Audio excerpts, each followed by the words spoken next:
Assalamualaikum student, this is me Miss Fauza Khan, your zoology teacher, and it's our lecture number 5 from chapter number 5, that is growth and development. And our today और हमारा आज का topic है role of nucleus in development. क्या role है nucleus का development में? आज के टॉपिक में हम ये स्टडी करेंगे। जैसे कि आपको पता है कि सेल में जो है में 3 बेसिक चीज़ें होती हैं। एक होती है cell wall, nucleus and cytoplasm. तो सेल वॉल का तो जो फंक्शन होता है वो एक बाउंड्री है सिर्फ, ठीक है ना, इसको जो है ना बाउंड कर रही है, ठीक है ना, इसके अलावा इसका कोई खास फंक्शन ऐसा नहीं है। लेकिन न्यूक्लियस और साइटोप्लाज्म का एक खास फंक्शन है, क्या रोल है तो ये आज के लेक्चर में हम स्टडी करेंगे। तो न्यूक्लियस क्या क्या रोल है जो है डेवलपमेंट में, ठीक है ना, इसको जो है इसको मालूम करने के लिए जो है एक एक्सपेरिमेंट किया गया, ठीक है ना। एक्सपेरिमेंट किसमें किया गया? एक यूनिसेलुलर एल्गा में किया गया, एस्टिब्यूलेरिया में। एल्गा जो है ये प्लांट्स लाइक होते हैं but they are not actually plants, ठीक है ना। इनमें बहुत सारी सिमिलरिटीज होती है प्लांट की तरह। ये भी ग्रीन कलर के होते हैं और ये भी फोटोसिंथेसिस कर सकते हैं। ये भी प्लांट की तरह अपना फूड खुद मैन्युफैक्चर करते हैं, ठीक है ना। लेकिन इतनी सिमिलरिटीज, इसके अलावा जो है इनकी सेल वॉल है वो भी प्लांट की तरह जो है सेलुलोज से बनी होती है। लेकिन इतनी सिमिलरिटीज होने के बावजूद भी जो है ये प्लांट में जो है प्लांट के किंगडम में इनको नहीं रखा गया। क्यों?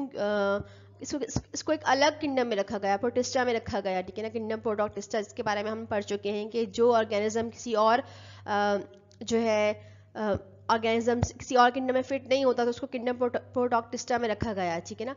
तो ये भी प्लांट लाइक जो है प्रोटिस्टा है, ठीक है ना, प्रोटिस्ट है। तो इनमें सिमिलरिटीज की तो बात हमने कर ली, ठीक है ना। ये कैसे डिफरेंट है प्लांट से? तो ये तो प्लांट ये जो है एक्वेटिक होते हैं, मतलब सिर्फ जो है पानी में जो है ग्रो करते हैं। जैसे प्लांट जो है वो टेरेस्ट्रियल भी होते हैं और जो है एक्वेटिक भी होते हैं, लेकिन टेरेस्ट्रियल भी होते हैं। और इसके अलावा जो है ये एल्गा जो है यूनिसेलुलर भी हो सकते हैं और मल्टी सेलुलर भी हो सकते हैं। लेकिन प्लांट सिर्फ क्या है, वो सिर्फ मल्टी सेलुलर है, ठीक है ना। तो ये कुछ डिफरेंस की वजह से जो है इनको एक अलग किंगडम में रखा गया। तो ये एक्सपेरिमेंट जो है एक यूनिसेलुलर एल्गा में किया गया। अच्छा, ये जो एल्गा है, ठीक है ना, इसको इसके जो है 2 पार्ट होते हैं। अच्छा, इसके अलावा जो एक और डिफरेंस जो है इनमें ये है कि जैसे प्लांट में रूट होते हैं, स्टेम होते हैं, लीफ सब जो है, सब लीफ फ्लावर सब चीज़ें डिफरेंट इसके जो है पार्ट्स होते हैं। लेकिन इनके पास कोई ऐसा खास जो है पार्ट्स वगैरह नहीं होते, ठीक है ना। इनका एक थैलेस नुमा जो है बॉडी होती है। तो ये भी इनमें एक डिफरेंस है, ठीक है ना। तो इनकी बॉडी जो होती है इसमें एक होता है राइजॉड। राइजॉड जो नीचे होते हैं वो क्या होता है, अटैचमेंट के लिए होते हैं, ठीक है ना। ग्राउंड में अटैचमेंट के लिए इनके पास राइजॉड होते हैं। और एक साइटोप्लाज्म स्टॉक होता है। मींस ये स्टॉक आपको नजर आ रहा है, ये क्या है, ये साइटोप्लाज्म है इसका, ठीक है ना। ये साइटोप्लाज्म स्टॉक है। और ऊपर जो है इनके जो है डिस्क लाइक कैप होती है, ठीक है ना। टर्मिनल एंड पे जो है एक डिस्क लाइक कैप होती है, ठीक है ना। ये जो है इसकी जो है बॉडी है, ठीक है ना, एल्गा की, ठीक है ना। 3 पार्ट इसके, राइजॉड जो कि नीचे ग्राउंड में अटैचमेंट के लिए होते हैं, साइटोप्लाज्म स्टॉक साइटोप्लाज्म है इसमें, और एक डिस्क लाइक जो है कैप है जो टर्मिनल एंड पे पाई जाती है। तो ये इनके जो है बॉडी पार्ट्स है। On the basis of cap 2 species of ऐसी टिब्यूलेरिया जो है इसकी 2 स्पीशीज पाई जाती हैं। जिसे हम पहले भी बात कर चुके हैं कि जब भी किसी चीज़ की, किसी भी ऑर्गेनिज्म की क्लासिफिकेशन होती है तो किसी खास बेस पे होती है। तो इनकी क्लासिफिकेशन जो है, जो इनकी जो ऊपर टर्मिनल एंड पे जो एक कैप लाइक जो स्ट्रक्चर था उसकी बेस पे जो है इनकी 2 स्पीशीज हैं। नंबर 1 जो है वो है ए मेडिटेरियन। इसमें क्या होता है, इनकी जो डिस्क होती है, शेप, इनकी डिस्क शेप होती है कैप, ठीक है ना। और दूसरा जो है ये डिस्क से बनी हुई है, ठीक है ना, ये इनकी एक स्पीशीज है। दूसरा जो है ए कैनियुलेटा। इसमें कैप जो होती है, ठीक है ना, वो इनकी कैप जो है वो डिफरेंट पार्ट में सेपरेट होती है, ठीक है ना। जैसे इसके डिफरेंट पार्ट्स होते हैं, एक डिस्क नुमा नहीं होती। जैसे यहाँ पे आपको एक कंप्लीट डिस्क नजर आ रही है, लेकिन यहाँ पे क्या है, ये डिस्क नहीं है, डिफरेंट लोब्स में डिवाइड है। अलग अलग लोब्स हैं जो सेपरेट जो है एक दूसरे से हो गए हैं, ठीक है ना। तो ये इस कैप की बेस के ऊपर जो है 2 स्पीशीज पाई जाती है। नंबर 1 है जो इसमें डिस्क लाइक शेप होगी, और नंबर 2 है जिसमें क्या है कि लोब जो है सेपरेट है इसके, ठीक है ना। तो ये 2 स्पीशीज है। अब इन दोनों स्पीशीज के ऊपर एक्सपेरिमेंट किया गया है। अच्छा, तो एक्सपेरिमेंट क्या किया गया? एक्सपेरिमेंट जो है जैसे कि ये एक जो है इसका डिस्क लाइक कैप है वो जो है मेडिटेरियन है, ठीक है ना। और ये क्या है, क्रीनिलेटा, ठीक है ना, जिसमें लोब्स है, ठीक है ना। तो ये 2 जो है स्पीशीज को लिया गया। ये इसके डिस्क, ये इसकी कैप है, ये इसकी कैप है, ये साइटोप्लाज्म स्टॉक है, और ये क्या है, राइजॉड, ठीक है ना। और यहाँ पे जो कि अटैचमेंट के लिए काम करते हैं, और इसके अंदर ये ब्लैक कलर का आपको न्यूक्लियस नजर आ रहा होगा। अच्छा, इसमें रीजनरेशन की पावर भी है। अगर इसके कैप को जो है कट कर दिया जाए, ठीक है ना, तो इसका जो साइटोप्लाज्म स्टॉक है इससे दोबारा से जो है क्या होता है कि इसका कैप दोबारा से रीजनरेट हो सकता है। तो जो साइंटिस्ट थे हैमरलिंग, ठीक है ना, उन्होंने एक एक्सपेरिमेंट किया गया। एक्सपेरिमेंट क्या किया गया कि ये जो स्पीशीज है इसका ये वाला पार्ट और इस स्पीशीज का ये जो स्टॉक है वो थोड़ा सा पार्ट लेके ना आपस में एक्सचेंज कर दिया। मीन्स इसका पार्ट यहाँ लगा दिया और इसका पार्ट जो है यहाँ लगा दिया, ठीक है ना। तो अब क्या हो गया कि कैप और राइजॉर्ड तो उसके अपने स्पीशीज की थे, लेकिन इसका जो स्टॉक था वो चेंज हो चुका था। तो होना तो ये चाहिए था कि अब जब, और इसका कैप पहले काट दिया था, ठीक है ना, और अब होना तो ये चाहिए था कि अब इसमें से दोबारा जब रीजनरेट जो कैप रीजनरेट हो तो वो जैसे इसमें अगर फॉर एग्जांपल इसमें जो है इसका वो लगाया है, ठीक है ना, स्टॉक लगाया है, तो जब दोबारा से इससे रिजेनरेशन हो तो क्या होनी चाहिए कि ये लोब वाला कैप जो है इसके ऊपर रिजेनरेट होनी चाहिए, क्योंकि इसका स्टॉक जो है हम चेंज कर चुके हैं, ठीक है ना। लेकिन हुआ क्या कि इसका प्रीवियस वाला ही कैप जो है रिजेनरेट हुआ। मींस जिसके पास जो न्यूक्लियस था, प्रीवियस का न्यूक्लियस, उसी से जो है इसका प्रीवियस वाला कैप रिजेनरेट हुआ। यहाँ भी देखिए जो न्यूक्लियस था उसी का जो है लोब वाला जो है कैप रिजेनरेट हुआ। जो स्टॉक चेंज किया गया था उससे कोई भी इसके ऊपर फर्क नहीं पड़ा, ठीक है ना। तो इससे ये बात प्रूफ हो गई कि डेवलपमेंट में जो है जो ये रिजेनरेशन हो रही है, ठीक है ना, ये तो डेवलपमेंट में जो है न्यूक्लियस का रोल है, लेकिन साइटोप्लाज्म स्टॉक का जो है रोल नहीं है। मींस न्यूक्लियस जो है उसको ने ही उसको जो है प्रीवियस कैप रिजेनरेट किया, क्योंकि न्यूक्लियस तो सेम ही था, प्रीवियस उसको चेंज नहीं किया था, सिर्फ स्टॉक को चेंज किया गया था। मींस उसको स्टॉक को चेंज करने से उसके ऊपर कोई असर नहीं हुआ। तो ये एक्सपेरिमेंट से ये बात साबित हो गई। ओके, तो नेक्स्ट है हमारे पास role of cytoplasm in development, ठीक है ना। न्यूक्लियस का रोल तो हमने पढ़ लिया कि न्यूक्लियस का क्या रोल है, तो अब हम साइटोप्लाज्म का रोल भी पढ़ते हैं कि साइटोप्लाज्म का क्या रोल है, ठीक है ना। तो रोल ऑफ साइटोप्लाज्म जो है in controlling process of development के प्रोसेस को कंट्रोल करने में साइटोप्लाज्म का कितना किरदार है, उसको जो है क्लियर किया गया, किससे एक एक्सपेरिमेंट किया गया जो कि फ्रॉग के एम्ब्रियो के ऊपर किया गया है, ठीक है ना। एक अनफर्टिलाइज ओवम जो है फ्रॉग का लिया गया है, ठीक है ना, जो कि अनफर्टिलाइज ओवम जो है उसमें दो पार्ट होते हैं, ठीक है ना। जैसे ये एक ओवम है अनफर्टिलाइज, मीन्स इसमें अभी स्पर्म जो है एंटर नहीं हुआ। तो इसके दो पार्ट होते हैं। एक ऊपर का पार्ट जो होता है वो होता है पिगमेंटेड साइटोप्लाज्म हाफ, और नीचे का जो होता है वो होता है लोअर जो होता है योकी हाफ, ठीक है ना। ऊपर का पिगमेंटेड साइटोप्लाज्मिक हाफ होता है और नीचे का जो है लोअर योकी हाफ। अच्छा, अब फर्टिलाइजेशन के बाद क्या होता है कि just opposite to the point of entrance of sperm nucleus in the ovum, some of the pigments of cytoplasm shift upward, leaving behind a gray area in the form to a crescent called gray crescent, ठीक है ना। अच्छा, होता क्या है जब fertilisation होती है, ठीक है ना, जस्ट अपोजिट उस पॉइंट में जहाँ पे स्पर्म का न्यूक्लियस जो है एंटर होगा ओवम में, ठीक है ना, वहाँ पे जो पिगमेंटेड एरिया है वो क्या होता है, वो शिफ्ट थोड़ा सा ऊपर की तरफ जो है ये पिगमेंटेड एरिया जो है अपनी पोजीशन तो चेंज कर लेता है, ठीक है ना। और जब पोजीशन चेंज करता है तो यहाँ पे जो है एक ग्रे सा जो है एरिया बन जाता है, ठीक है ना। और एक चांद की तरह जो है एक एरिया बना, क्रेसेंट मतलब एक चांद की तरह जो है एरिया बन जाता है, जिसको बोलते हैं ग्रे क्रेसेंट। तो अब एक साइंटिस्ट थे हैंस स्पेसिमेन 1930 में, ठीक है ना। उन्होंने क्या किया कि उन्होंने जैसे कि ये, अच्छा ये जो है ये आपको जो लग रहा है ये ग्रे क्रिस्टल है, ठीक है ना। अच्छा, तो अब होता ये है कि अगर जैसे ये ओवम है, ठीक है ना, जब ये फर्टिलाइजेशन जब इसमें हो जाती है तो उसका जो से पिगमेंटेड एरिया है वो थोड़ा सा ऊपर की तरफ जो है वो टर्न होता है, तो एक एरिया जो बनता है जिसको बोलते हैं ग्रे क्रिस्टल बन जाता है, ठीक है ना। जब जायगॉट बन गया फर्टिलाइजेशन के बाद जायगॉट, जब भी जायगॉट जो है इसमें फर्स्ट डिवीजन होती है तो ये एक जायगॉट दो में डिवाइड होता है, ठीक है ना। तो क्या होता है कि ये जो ग्रे क्रिस्टल है ये ऐसा मतलब ऐसी डिवीजन होती है कि हाफ जो है एक साइड में आता है, एक सेल में आता है, और हाफ जो है दूसरे सेल में आता है।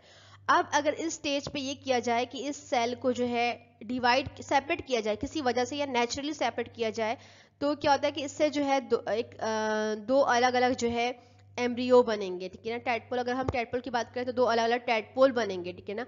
ट्विंस में भी यही होता है कि जब जायगॉट बनता है तो उसमें जो फर्स्ट डिवीजन होती है तो जायगॉट जो है डिवाइड इनटू टू सेल, जब वो टू सेल किसी भी वजह से जो है उनमें वो आपस में सेपरेट हो जाते हैं तो उसमें क्या होता है, आइडेंटिकल की बात हो रही है, आइडेंटिकल ट्विंस की, तो उसमें दोनों जो सेल है जो डिवाइड हो गए, तो वो एक दोनों जो है दो जायगोट की तरह बिहेव करते हैं और उनसे दो अलग अलग बेबी जो है डेवलप होते हैं। तो यहाँ भी सेम ऐसे ही हो रहा है कि अगर जो है जब ये सेल डिवाइड किसी वजह से सेपरेट हो जाए, तो दोनों में अगर ये क्रिसेंट जो है ग्रे जो एरिया है दोनों में इक्वली जो है डिवाइड होगा और उनसे जो है एक अलग अलग जो है टैडपोल जो है डिवाइड हो डेवलप हो सकता है। तो अच्छा, साइंटिस्ट ने क्या किया, साइंटिस्ट ने ये किया कि जो फर्स्ट क्लीवेज जिसको हम कह रहे हैं, क्योंकि डिवीजन को कहते हैं क्लीवेज, ठीक है, तो फर्स्ट क्लीवेज में जो जायगोट जो है डिवाइड हो रहा है वर्टिकली डिवाइड होता है, ठीक है ना, स्मॉल डॉटर सेल में, ठीक है ना। अच्छा, इनको जो है ऐसे इसकी डिवीजन की गई कि ये जो ग्रे क्रिसेंट था ये क्या था, वो सिर्फ एक साइड पे आया, मतलब साइंटिस्ट ने आर्टिफिशियली क्या किया, उसको ऐसे डिवाइड किया कि ये जो ग्रे क्रिसेंट है वो एक साइड पे आया, दूसरी साइड पे नहीं हुआ। अच्छा, उसके बाद क्या हुआ, जब रिजल्ट उसका आया तो जिस साइड पे ग्रे क्रिसेंट था तो उससे तो एक जो है टैडपोल डेवलप हो गया, लेकिन वो जहाँ पे ग्रे क्रिसेंट नहीं था उससे क्या हुआ, एक बॉल ऑफ सेल बन गई और उससे कोई फर्दर डेवलपमेंट नहीं हो गई, बॉल ऑफ सेल जो है उसकी डेथ हो गई, मतलब खत्म हो गया, उससे कोई डेवलपमेंट नहीं हुई, ठीक है ना। तो ये अब जो है एक्सपेरिमेंट जो है ये किया गया, ठीक है ना। अब इस एक्सपेरिमेंट से क्या पता चला कि although both daughter cells were having identical genes, the cytoplasm of both was different, ठीक है ना।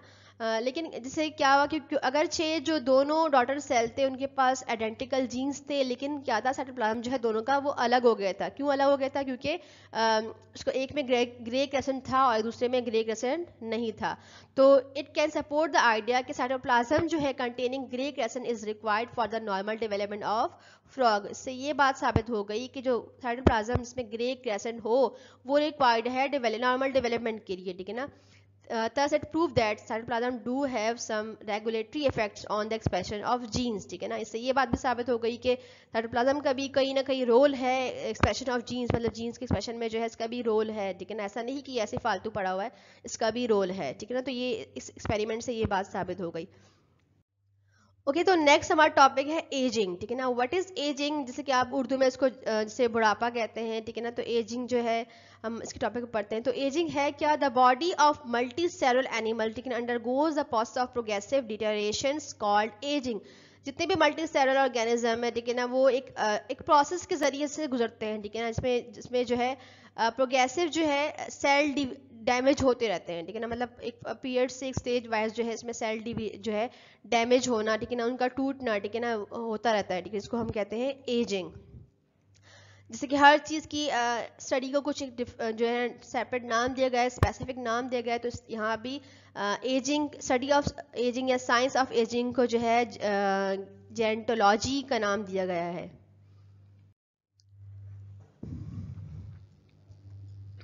अच्छा, इस प्रोसेस में क्या होता है, एजिंग के प्रोसेस में सेल जो होते हैं वो स्टार्ट होते हैं break down structurally and functionally.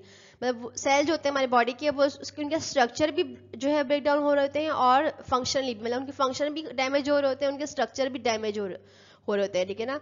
इसमें क्या होता है कि स्ट्रक्चर चेंज आ जाता है और क्या होता है या फिर एट द एंड जो है loss of different function of the body. जैसे हमारे डिफरेंट सेल जो है जब उनका स्ट्रक्चर लॉस हो जाएगा, उनका फंक्शन लॉस हो जाएगा, तो क्या होगा एट द एंड जो है उनके जो फंक्शन है ज़ाहिर है वो भी नहीं काम करेंगे। जैसे फॉर एग्जांपल हमारी आई साइड का वीक हो जाना, हमारे जो है जो हम हेयरिंग का जो है मतलब वो वीक हो जाना, ठीक है ना। इसके अलावा जो है और भी बहुत सारे काम ऐसे फंक्शन है जो जिनका लॉस हो जाना जो है जो एजिंग में आता है, ठीक है ना। सो साइन ऑफ एजिंग, क्या क्या साइन है, वैसे नॉर्मली जो है हम किस किस साइन से जो है एजिंग को पहचानते कि जो है एजिंग हो गई है, ये पर्सन जो है एज हो गया है। तो उसमें है loss of hair pigmentation, means hair का जो है कलर लॉस हो जाना, मीन्स ग्रेश हेयर हो जाना, ठीक है ना, सफ़ेद बालों हो जाना, ठीक है ना। स्किन रिंकल्स, ठीक है ना, स्किन रिंकल्स मतलब स्किन के ऊपर रिंकल्स जुड़ी आ जाती है ज़्यादातर जो है नॉर्मली जो है ना वो पार्ट्स ज़्यादा जो है रिंकल्स आते हैं जो एक्सपोज टू सनलाइट होते हैं, जैसे कि आपका फेस है, ठीक है ना।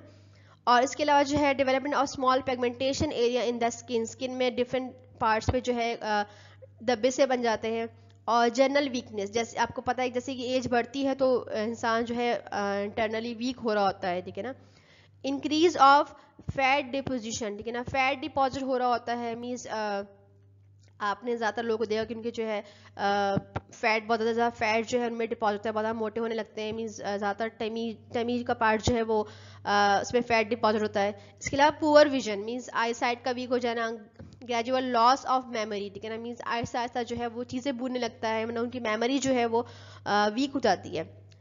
और इसके अलावा increase in susceptibility to disease, क्योंकि हमारा इम्यून सिस्टम भी वीक हो रहा होता है, ठीक है, जैसे हम बढ़ते हैं तो हमारा इम्यून सिस्टम सही से काम नहीं कर रहा था। अब जब इम्यून सिस्टम सही से काम नहीं करेगा तो डिफरेंट डिजीज जो है उनके जो वो पैथोजन है जो उसको कॉज कर रहे हैं, ठीक है ना, तो उनको हमारा इम्यून सिस्टम जो है आइडेंटिफाई नहीं कर पा रहा होता, तो इसलिए क्या होता है डिफरेंट डिजीज जो है होने लगती है।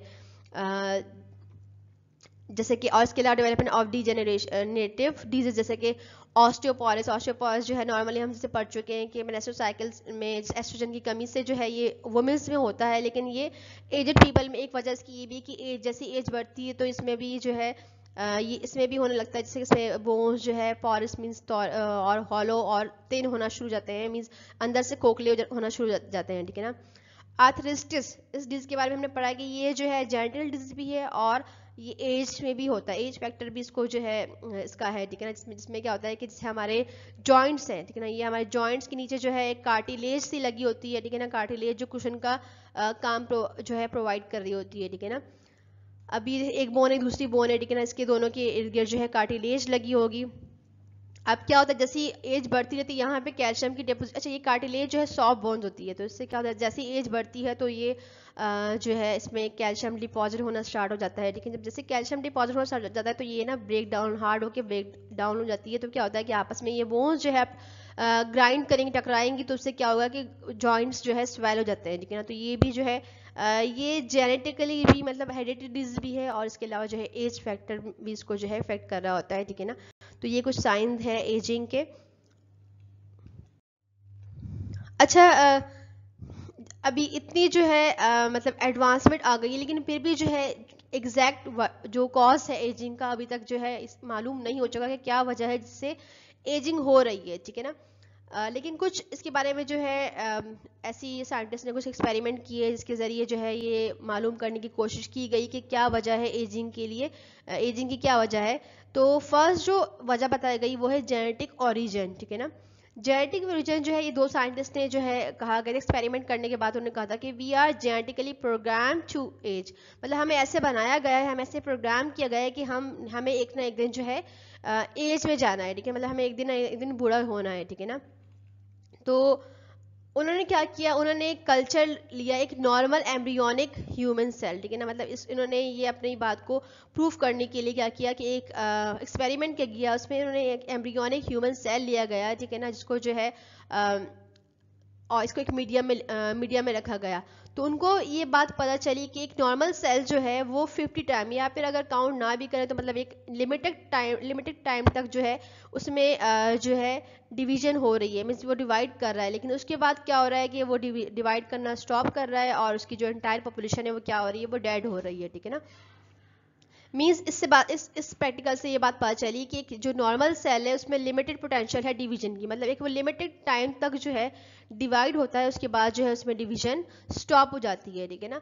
अच्छा आज इसके इतने टाइम बाद जब इन्होंने बात की इतने टाइम बाद अब जो है साइंस को ये बात पता चली, क्योंकि जैसे कि हमारा जो डीएनए है, ठीक है ना, ये हमारा डीएनए है,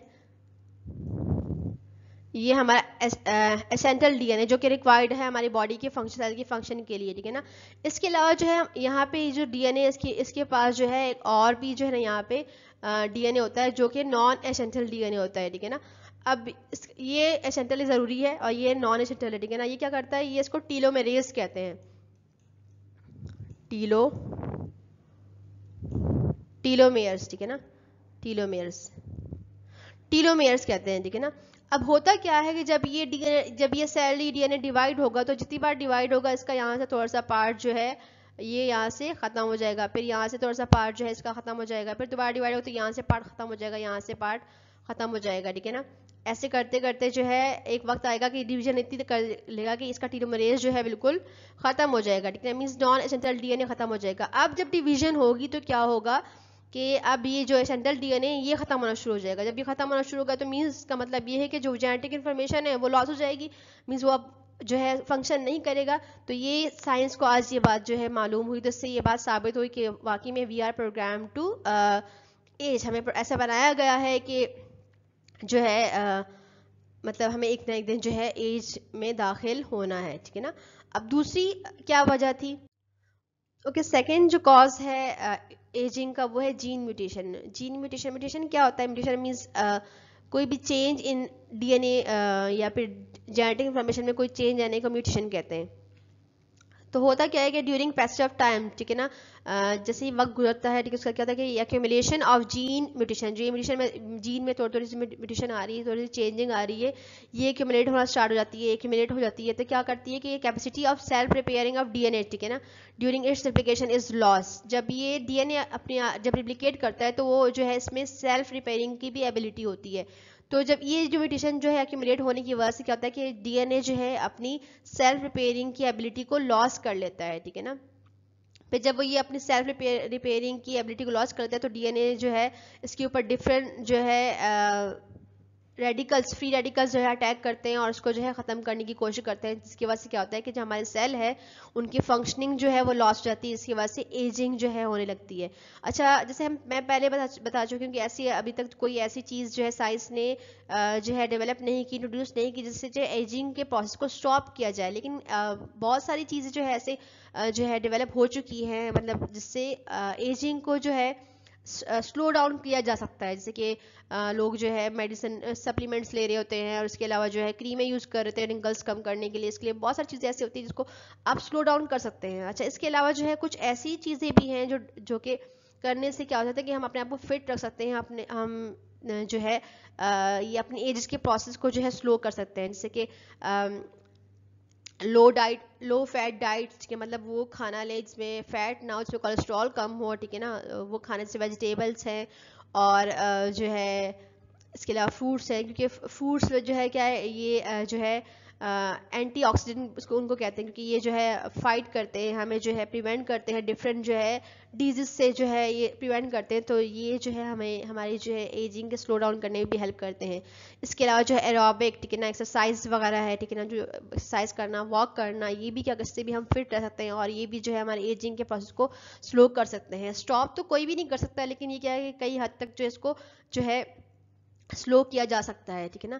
अच्छा, इसके अलावा जो है दो एंजाइम है जो हमारी बॉडी में बनते हैं, सुपरऑक्साइड डाइम्यूलेज एंड कैटालेज, ठीक है ना। ये एंजाइम जो है इनका वर्क क्या है कि हमारी बॉडी में जब ये बाई प्रोडक्ट जो है H2O2 जो कि टॉक्सिक प्रोडक्ट है, ठीक है ना, जो हमारी बॉडी के लिए हार्मफुल है, ठीक है ना, तो इनको ये ब्रेक डाउन करके जो है लेस टॉक्सिन में जो है इसको कन्वर्ट करता है, ठीक है ना, मतलब O2 में इसको कन्वर्ट करता है और H2O में कन्वर्ट करता है, ठीक है ना। तो इससे क्या होता है कि जो कि हमारे लिए यूजफुल है, ठीक है ना।